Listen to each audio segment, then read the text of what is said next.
2024 లేదా 25లో డిగ్రీ లేదా బీటెక్ చదివారా? సాఫ్ట్‌వేర్ జాబ్ కోసం ఎదురు చూస్తున్నారా? అయితే కోడ్ జ్ఞాన్ 100 డేస్ కోర్సులో చేరండి, జాబ్ సాధించండి.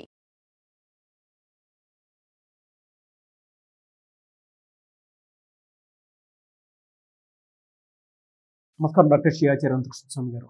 నమస్కారం అండి. మనీ మంత్ర వీడియోలు ఏం చెప్తున్నారు? ఇక్కడ విచిత్రం ఏంటంటే ఒక దేవుడి యొక్క కృప కావాలి మీకు, ఒక అనంతమైన ఎనర్జీ మీ యొక్క సహాయం కావాలి మీకు, లేదా ఒక గురువు యొక్క కృప కావాలి, లేదా ఒక పండితుడు, ఒక సిద్ధాంతి, వీళ్ళు మీ జీవితాన్ని మార్చాలని అనుకుంటే ముందు దేవుడు ఎవరిని కరుణిస్తాడు? ముందు మనం ఆలోచిద్దాం. దేవుడు ఎవరిని కరుణిస్తాడు? ధనవంతుని కరుణించాడు. ఓకేనా? ఎవరిని కరుణిస్తాడు? కుచేలుని కరుణించాడు. అవును. కుచేలుడు ఎవరు? పేదవాడు. అవునా కదా? ఆయన పేరు సుధాముడు. ఓకేనా? దీనికి నేను స్టార్టింగ్లో చెప్పాను, చాలా సంవత్సరాలు అయింది కాబట్టి మళ్ళీ ఒకసారి కుబేరుడి దగ్గరికి శ్రీ మహావిష్ణువు ఇంటికి కుబేరుడు వచ్చాడు. వాళ్ళిద్దరూ బావబావమరుదులు వరుస వాళ్ళు. వచ్చిన తర్వాత అన్నాడు కదా, ఏమయ్యా భోజనాలు అన్నీ అయిపోయినాయి, అంత అయిపోయిన తర్వాత అన్నాడు కదా శ్రీ మహావిష్ణువుతోనే అన్నాడు కుబేరుడు, అసలు మనిషికి కష్టాలు కానీ దరిద్రం కానీ ఇవన్నీ ఎలా ఉంటాయి అసలు?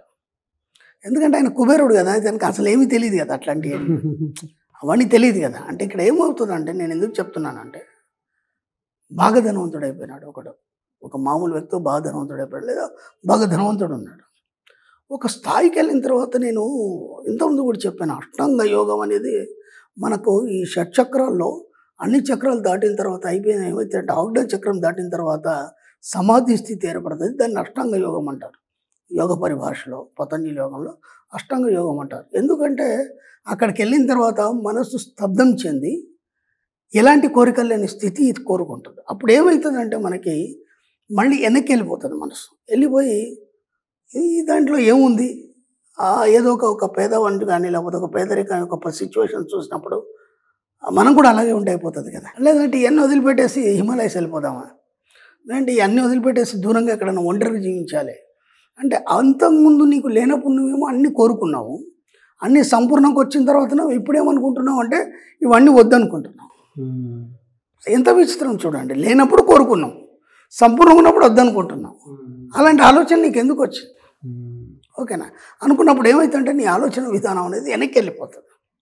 వెనక్కి వెళ్ళిపోయినప్పుడు ఏమవుతుందంటే మనిషి మళ్ళీ కష్టాన్ని కోరుకోవడం అనేది మొదలవుతుంది. అందుకే మనం ఏం చేస్తామంటే ఎక్కడ కూడా వెనక్కి పోకుండా మనం ఎప్పుడూ కూడా మన యొక్క కోరికల్ని ఆలోచనల్ని ఉన్నతంగా నిరంతరం ఇస్తూనే ఉంటాం. మనం ఇవ్వడం వల్ల వెనక్కి పోవడం అనేది జరగదు మన సబ్జెక్ట్లో. అందుకని మనం ఎప్పుడు ఒక స్థాయికి వెళ్ళిపోతూనే ఉంటాం. మనం ఇక్కడ కుబేరుడికి ఆలోచన వచ్చింది కదా, నాకు ఏనాడు అసలు కష్టం అంటే తెలీదు, బాధలు అంటే తెలీదు, అవి ఎలా ఉంటాయని సరదాగా అడిగాడు ఆయన శ్రీ మహావిష్ణు. ఆయన అన్నాడు కదా, ద్వాపరయుగం వస్తుంది అప్పుడు చూపిస్తాను, ద్వాపరయుగంలో ఏందో చూపిస్తాను అన్నాడు. అప్పుడు ఈయన కుచేలుడికి పుట్టాడు. సుధాముడు ఈయన పేరు. కుచేలుడు అంటే చిరిగిన వస్త్రాన్ని ధరించినవాడు. ఆయన చిన్నప్పటి నుంచి కూడా ఆ దరిద్రాన్ని పట్టుకుని ఉన్నాడు. ఓకేనా? ఆ దరిద్రంతో ఎప్పుడు చిన్న బట్టలు వేసాడు కాబట్టి అసలు పేరు మర్చిపోయారు అందరూ. ఎవడు అంటే వాడు కుచేలుడురా, వాడు దరిద్రుడు లేడా అనే బదులు కుచేలుడు అంటే చిన్న వస్త్రాలు ధరించిన వాడు అనేది ఒక నానుడి పడిపోయేది. ఓకేనా? ఇక్కడ విచిత్రం ఏం జరిగిందంటే, ఎన్నో కష్టాలు పడి తిండి కూడా దిక్కులేని పరిస్థితులు చివరికి వస్తే కృష్ణుడి దగ్గరికి వెళ్ళిన తర్వాత కరుణించాడు. ఓకేనా? అంటే నీకు ఒక ఎనర్జీ కావాలి, లేదా ఒక కృప కావాలి అంటే ముందు నువ్వు దరిద్రుడు కావాలని మన శాస్త్రాలు చెప్తున్నాయి. పాటలు కూడా ఏముంటాయంటే దీనబాంధవ రక్షక, అవునా కదా? దీనబాంధవ అంటే దీనుడివి కాబట్టి రక్షించాలి నిన్ను. అంటే నువ్వే ఒప్పుకుంటున్నావు నేను దీనుడిని, నేను దరిద్రుడిని అని నువ్వు ఒప్పుకుంటున్నావు. ఒప్పుకున్న తర్వాత నువ్వు ధనవంతుడు ఎలా అవుతావు? ఒక్క విషయం ఆలోచించాలి. అలా ఒప్పుకున్న తర్వాత నువ్వు ధనవంతుడు ఎలా అవుతావు? జీసస్ ఎవరిని కాపాడుతాడు? పాపిని కాపాడుతాడు. అంటే నువ్వు ముందు పాపాలు చేయాలా? పాపాలు చేస్తే ఆ పాపాల నుంచి నేను విముక్తి చేస్తాడా? అంటే నువ్వు పాపిగా మారాలా? అంటే ధనవంతుని కాపాడాడు ఆయన, డబ్బును అని కాపాడా? ఒకసారి ఆలోచించండి. అంటే మీరే డిసైడ్ చేసుకుంటున్నారు కదా, నేను ఇలా ఉంటే నన్ను దేవుడు కరుణిస్తాడు, నేను ఎన్నో పాపాలు చేశాను కాబట్టి నేను ఈ కొండకెళ్ళి ఆ మొక్కులు తెరుచుకోవాలి. ఓకేనా? నేను ఇది చేశాను కాబట్టి ఈ దీక్ష చేయాలి, చేయడం వల్ల అది పోతుంది. లేకపోతే నాకు ఎన్నో పాపాలు ఉన్నాయి కాబట్టి నేను కాశీకి వెళ్ళాలి. అంటే నీకు నువ్వే నీ లైఫ్ నువ్వు డిసైడ్ చేసుకుంటున్నావు ఏంటంటే నేను పాపిని, నేను దరిద్రుణ్ణి, కాబట్టి నన్ను దేవుడు కరుణించాలంటే ఇవన్నీ చేసుకోవాలి. ఎందుకు కరుణించాలి నేను దేవుడు? ఎవడైనా మంచివాడిని దగ్గర తీస్తాడు, కానీ నువ్వు దరిద్రుడు అని నీ దిక్కు లేదన్న తర్వాత నేను ఎందుకు దగ్గర తీస్తాడు? ఇదే మనం ఇంకో కోణంలో ఆలోచిద్దాం. ఓకేనా? ఓకే. శ్రీకృష్ణదేవరాయలు ఉన్నారు, తొండమన్ చక్రవర్తి ఉన్నాడు, సాక్షాత్ వెంకటేశ్వర స్వామితో కూర్చొని పాచికలు ఆడారు వాళ్ళు. వాళ్ళని కరుణించలేదా? వాళ్ళతో కలిసే ఉన్నాడు కదా ఫ్రెండ్లీగా ఆయన, అవునా కదా? ఏదో ఒక సందర్భం వచ్చి ఆయన మాట్లాడడం ఆపేశాడు. ఒక సందర్భం వచ్చింది, దానికి మళ్ళీ వేరే స్టోరీ, అది మనకి ఇక్కడ సందర్భానుసారంగా అవసరం లేదు. అది ఆ సందర్భానుసారంగా తొండమన్ చక్రవర్తితో మాట్లాడడం మానేశాడు, చెప్పేశాడు ఆయన, ఇక నుంచి నేను మాట్లాడాను, నేను ఇక్కడ కొండ మీద ఉంటాను, నేను అన్నీ చూస్తాను, నాకు అన్నీ తెలుసు, ఎవరేం చేస్తున్నారో అన్నీ అబ్జర్వ్ చేస్తాను, కానీ నేను మాట్లాడిన అన్నాడు ఆయన. కానీ అంతవరకు ఎలా ఉన్నారు? అందరు కలిసి ఉన్నారు, పాచికలాడారు, ఆ రోజు కలిసేవారు, అన్నీ చేశారు కదా, అవన్నీ జరిగినాయి కదా. మరి అక్కడ ఎక్కడన్నా కానీ దరిద్రం ఉందా? అంత గొప్ప రాజు అంటే నువ్వు ఎలా ఉండాలంటే ఒక రాజులాగా ఉండాలి. రాజునే రాజు కలుస్తాడు, రాజునే చక్రవర్తి కలుస్తాడు. నువ్వు దరిద్రుల తర్వాత ఎక్కడ కలుస్తారు? అర్థమైందా? కాబట్టి నీకు నువ్వు డిసైడ్ చేసుకుంటున్నావు కదా నేను దరిద్రుని అంటే. దేవుడు దేనికోసం ఉన్నాడు? నేను కాపాడడానికి కోసం ఉన్నాడు. ఆయనకేం పని లేదు, ఇంకా బోలెడు పని ఉంది కదా, నిన్నెందుకు చూస్తాడు? కాబట్టి ఎప్పుడు కూడా మీ యొక్క పేదరికం ఆలోచనలు, దరిద్రం ఆలోచనలు వాటన్నిటి పక్కన పెట్టేసి నేను ఒక రాజులాగా ఫీల్ అవ్వండి, ఉన్నతంగా ఫీల్ అవ్వండి.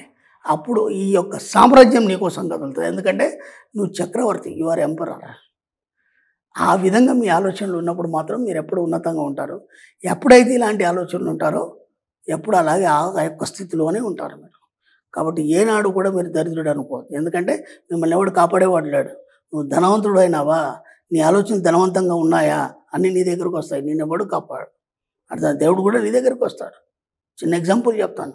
ఒక ఊర్లో సంబరాలు జరపాలి, దేవుడు ఉత్సవాలు జరపాలి, ఎవరి దగ్గరికి వెళ్తారండి? ఫస్ట్ వాళ్ళు ఆ ఊరి జమీందారు దగ్గరికి వెళ్తారు. పాత సినిమాలో చూస్తాం కదా, జమీందారు దగ్గరికి వెళ్తారు. అయ్యా ఉత్సవాలు జరుగుతున్నాం, మీరు ఏమైనా హెల్ప్ చేస్తారా అడుగుతారా లేదా?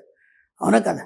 దేవుడికి హెల్ప్ చేసే స్థాయికి నువ్వు వెళ్ళావంటే నువ్వు పట్టు పీతాంబరాలు కట్టుకొని దేవుడు ఉత్సవాల్లో నువ్వు పాల్గొనాలి, అందరు దేవుడితో పాటు నిన్ను చూడాలి. అర్థమైందా? నువ్వు పల్లకి మోసేవాడిలాగా ఉండొద్దు. అంటే నువ్వు దరిద్రుడు అంటే పల్లకి మోసాలు దరిద్రుడు కాదు అక్కడ. మళ్ళీ దీన్ని అపార్థం చేసుకోవద్దు. అంటే నువ్వు ఏ స్థాయిలో ఉండాలని చెప్తున్నాను. ఈ యొక్క రాజసం, ఈ యొక్క ఉన్నత స్థితి ఏదైతే ఉందో అది నువ్వు ఆ స్థాయిలో ఉండాలి, దేవుడితో సమాన స్థాయిలో ఉండాలి. ఒక రాజు కానీ ఒక జమీందారు కానీ ఎంత హాయిగా మంచి చక్కటి బట్టలు వేసుకొని పట్టు పీతాంబరాలు వేసుకొని వెళ్ళి ఆ ఉత్సవాల్లో పాల్గొని స్వామివారి సేవలు చేస్తారు. నువ్వెందుకు అలా ఉంటావు? ఎక్కడో మూల నుండేసి ఎగిరెగిరి చూడడము చేయడము, దేవుడిని అందుకోలేని స్థితిలో. అంటే నువ్వు దేవుడికి ఎంత దూరం అయిపోయినావు అంటే దరిద్రం ఉంటే నువ్వు దేవుడికి ఎంత దూరంలో ఉన్నావు నీకు అర్థమైందా లేదా?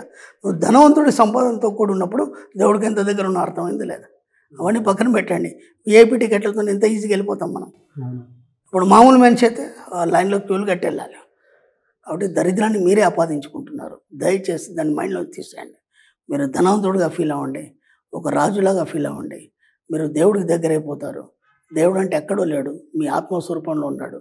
ఆత్మతో ఎప్పుడైతే నిరంతరం సంభాషణ జరుగుతుందో మీరే దేవుడు, ఇంకంతకు మించి ఇంకేం లేదు. ఫెంటాస్టిక్.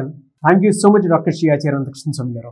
థ్యాంక్ యూ అండి. సుమన్ టీవీలో మీ పర్సనల్ అండ్ బిజినెస్ ప్రమోషన్స్ కోసం కింది నెంబర్కి కాంటాక్ట్ చేయండి.